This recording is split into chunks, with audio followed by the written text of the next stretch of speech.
ఓం శ్రీ గురుభ్యో నమః. ఓం శ్రీ మాత్రే నమః. శ్రీ లక్ష్మి అష్టోత్తర శతనామావళి. ప్రతి శుక్రవారం ప్రతి ఇంట్లో మహాలక్ష్మి పూజ జరుగుతూ ఉంటుంది. ఈ పూజకి అష్టోత్తర శతనామావళి చదవటం అనేది తప్పనిసరి. అమ్మవారి పూజలు ఏ పూజ జరిగినా సరే అష్టోత్తరం అనేది చదవవలసి వస్తుంది.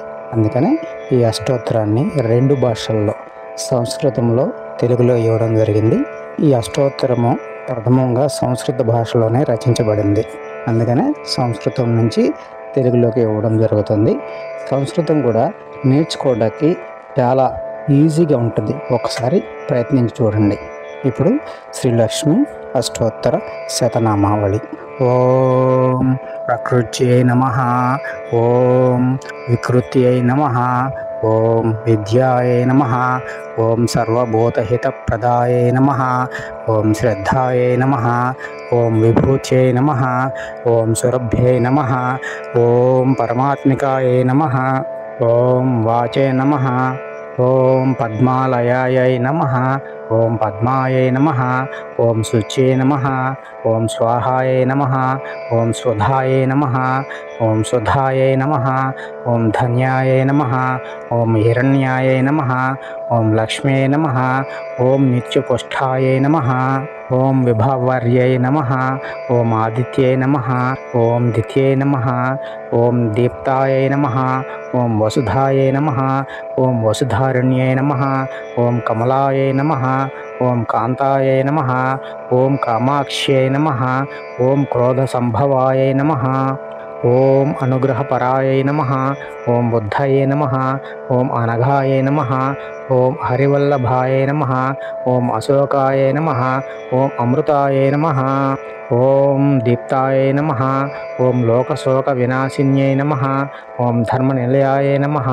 ఓం కరుణాయై నమః. ఓం లోకమాత్రే నమః. ఓం పద్మప్రియాయై నమః.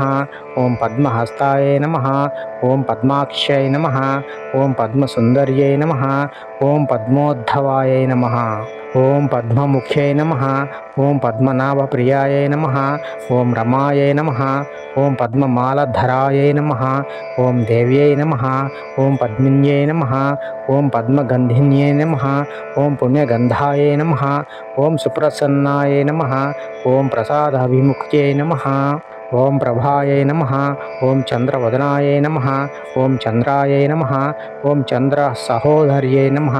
ఓం చతుర్భుజాయై నమః. ఓం చంద్రరూపాయై నమః. ఓం ఇంద్రాయై నమః. ఓం ఇందుశితూలాయై నమః. ఓం ఆహ్లాదజనన్యై నమః. ఓం పుష్ట్యై నమః. ఓం శివాయై నమః. ఓం శివకర్యై నమః. ఓం సత్యై నమః. ఓం విమలాయై నమః. ఓం విశ్వజనన్యై నమః. ఓం తుష్ణ్యై నమః. ఓం దారిద్ర్యనాశిన్యై నమః. ఓం ప్రీతిపుష్కరిణ్యై నమః. ఓం శాంతాయై నమః. ఓం శుక్లమూల్యాంబరాయై నమః. ఓం శ్రియై నమః. ఓం భాస్కర్యై నమః.